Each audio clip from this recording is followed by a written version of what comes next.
The Observances.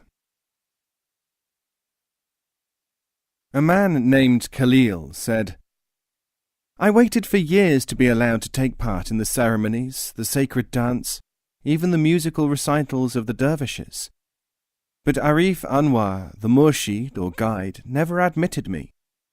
I am known as a wise man, but I have never really been in the school." Afifi, who was successor to the murshid Anwar, said to him, "It was from compassion for man, and through love for you, that the Arif protected you from these things." Khalil asked, "How can it be protection to be denied the company of the elect? How can it be love to be excluded from those things which only enemies of the path decry?"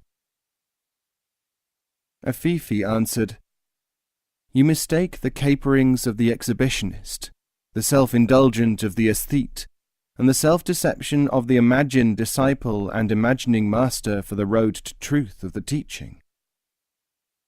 No teacher will exclude anyone from anything for which he is fitted, though he may postpone his participation, as with donkeys fenced off from carrots. For unready people, the company of the elect becomes a burden which they cannot bear. Like a thirsty man, the more they desire it, the less they can stomach it.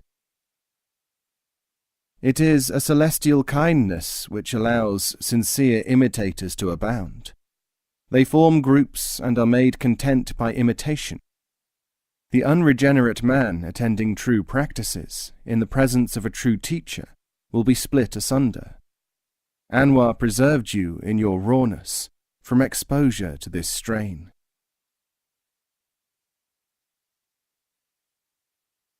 The Cupboard. One of the followers of Musa Arkani said, "Why must we endure such pinpricks as the actions of this idiot who has taken it upon himself to attack us so often, claiming that we are foolish, self-deluded, and at the same time trying to exploit others?" Arkani said, "The behavior of the environment is a manifestation of the environment. We have opened a cupboard full of delicacies. A dog has darted forward and is yapping and snapping. But we all know why dogs do these things. They do them because of their nature. The occasion is unimportant to them. But suppose it had been a giant bear. You would by now have been crushed to death, and therefore in no condition to indulge in the luxury of being annoyed by curs."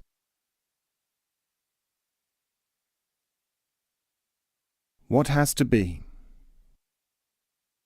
A certain Sufi was reproached by a visitor for his stern behavior. He said, "Dear friend, it took me 20 years of study and practice to learn firmness and stern behavior, both of them very much against my nature. Now you, because you have had no such experience, expect me to become like you again."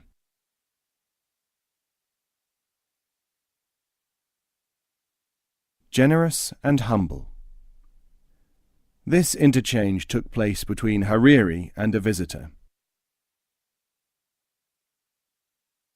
"Is it better to be generous or to be humble?" "Which would you rather be?" "I envy both kinds of people." Envy of a good characteristic is worse than envy of a bad one. This is because envy is envy. When envy is directed towards good, it is an attack upon good. When envy is directed towards evil, it is in its proper place, and may be seen for what it is. Then what should I do? You should make sure that you are sincere. In that way you will become both humble and generous. Sincerity has no place for envy.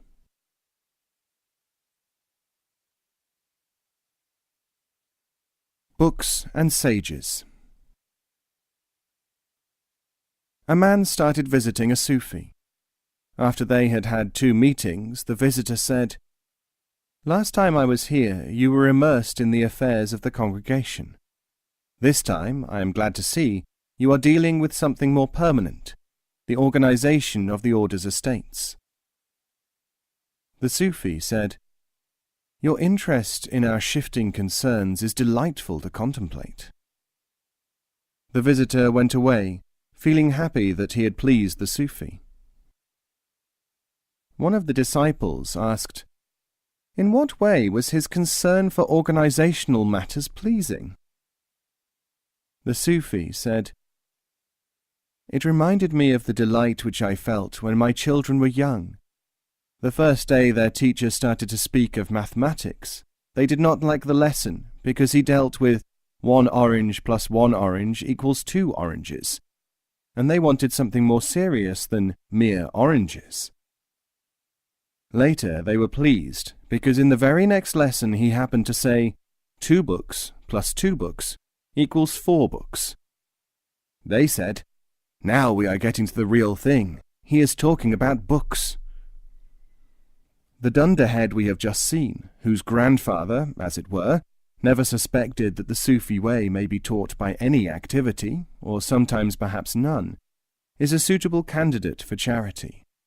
It is a charity to please by appearing pleased.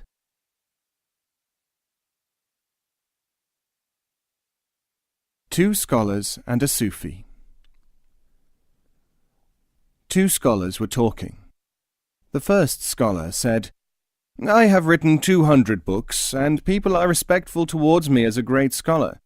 But you, who have written only 1 small book, people regard you as a wonder." The second scholar said, "My book is a jewel, and people give it corresponding appreciation." "Alas," said a Sufi, who was sitting in the corner of the room until then unobserved, "vanity has prevented each of you from realizing the true situation." The men of letters turned upon him in fury.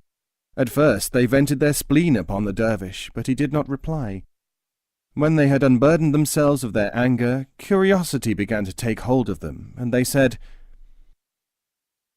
"Tell us, then, how we are to be judged, if it is not by the excellence of our works." "Let us not think of books, but of beautiful robes," said the Sufi, "and I will tell you a story. There was once a man who made robes for almost all the kings of the earth, and everyone had heard of him. Then one day another man made a single robe, of no great magnificence, but excellent enough. This single robe was adopted by a certain dandy, and it became well known as a consequence.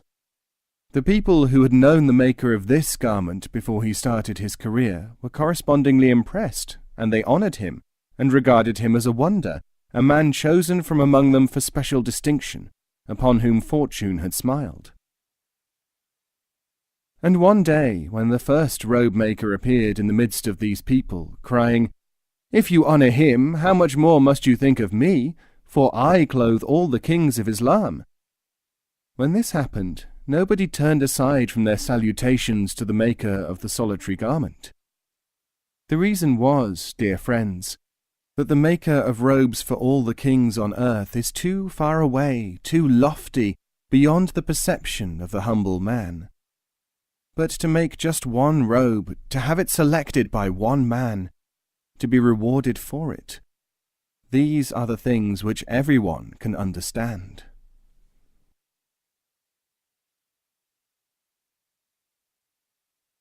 Command. A certain Sufi was asked by a man who was attending him, "You insist upon discipline and obedience and service of the master. You demand that we do exactly what you command, and that we never vary a command or criticize or oppose any individual." The Sufi said, "That is a true description of what I have required." "But," said the other man, "there seems to be no value in this, since you never command, and you do not give orders, and therefore we have no way of obeying you." The Sufi said, "All this training is for your own sake, and for the sake of the work, this affair of ours. If it were for my sake, I would command and make you obey me. But because it is for you, and the command is for the sake of the command, I have to make certain that you will obey, and that you can serve, and that you can withhold criticism. These qualities are required for the time when they are required, and the occasion when they are required, not as something which is tested continually. If you have them, you have them. If you have not, acquire them by action and study. Obedience, for example, is not learnt by obeying me. It may be by obeying the circumstances in which you are set. It will go hard for you when these qualities are needed if you do not have them then. Having them is what is important. Merely displaying them is another matter.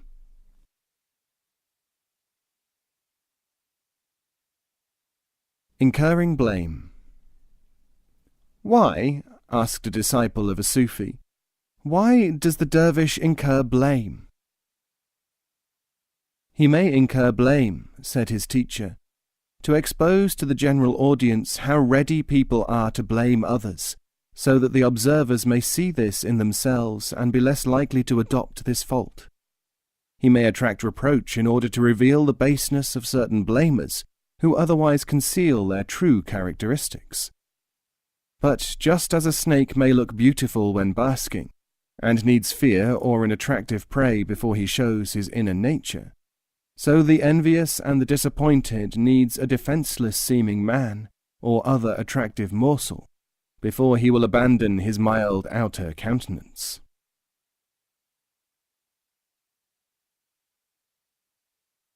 Success.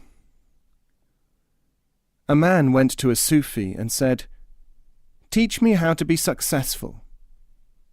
The Sufi said, "I will teach you more than that. I shall teach you to be generous to the unsuccessful. That will pave the way towards your own success and give you far more. I shall also teach you how to be generous towards the successful. Otherwise you will be liable to become bitter and unable to work towards success."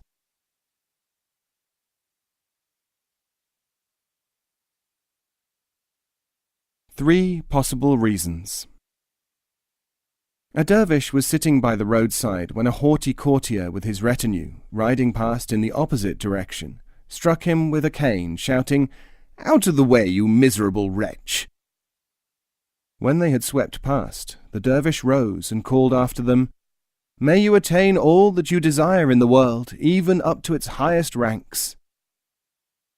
A bystander, much impressed by this scene, approached the devout man and said to him, "Please tell me whether your words were motivated by generosity of spirit, or because the desires of the world will undoubtedly corrupt that man even more." "O man of bright countenance," said the dervish, "has it not occurred to you that I said what I did, because people who attain their real desires would not need to ride about striking dervishes?" Healing. A dervish was once asked, "How can you heal the sick when your own master cannot?" He said, "A man was once asked, 'Why do you walk to the grocer's shop when your master does not do so?' And the man replied, 'It is because my master is making bread that I am walking to the shop. If he were not engaged in baking, there would be no need of flour.'"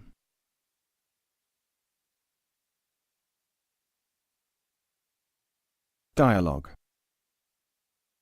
A disciple asked the deputy of a dervish, "Why has so-and-so not been through the phase of acquiring patience?" He said, "The test of his patience is you, for you ask questions all the time, while he has no need of other tests in that direction in this place of study." The disciple then asked, "But when do I begin my exercises in developing humility, which is said to be my need?" The deputy told him, "Just as you are a source of exercise in patience to him, he is a source of developing humility for you. Enduring you should help to make him patient. Observing your own attitude towards him should help to make you humble. It is not humility to demand to be made humble."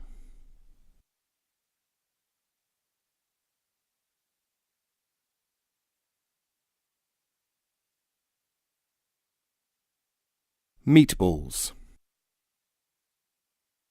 Awad Afifi was asked, "Which kinds of worldly happening can conduce towards the understanding of the Sufi way?" He said, "I shall give you an illustration when it is possible." Some time later, Awad and some of his group were on a visit to a garden outside their city. A number of rough mountaineer nomads were encamped by the wayside. Awad stopped and bought a small piece of roast meat from one nomad, who had set up a kebab stall there. As he raised the meat to his lips, the stall keeper uttered a cry and fell to the ground in a strange state. Then he stood up, took Awad's hand and kissed it. Awad said, "Let us be on our way." Accompanied by the roast meat man, all proceeded along the high road. This nomad's name was Koftapaz, or meatball cook, and he was soon revealed as one whose baraka, or spiritual power, gave meaning and effect to the spiritual exercises of the whole school. Awad called his followers together and said, "I have been asked which kind of worldly happening can conduce towards the understanding of the Sufi way. Let those who are present at the meeting with Koftapaz tell those who are not there, and then let Koftapaz himself give the explanation, for he is now my appointed deputy." When all had been informed about the encounter on the way to the garden, Sheikh Koftapaz stood up and said, "O people upon whom the shadow of the beneficent bird Simurgh has rested, know that all my life I have been a maker of meatballs. Therefore it was easy for me to know the master by the way in which he raised a morsel to his lips, for I had seen the inwardness of every other kind of mortal by his outwardness. And if you are totally accomplished in your own work, you may recognize your imam, or leader, by his relationship with your work."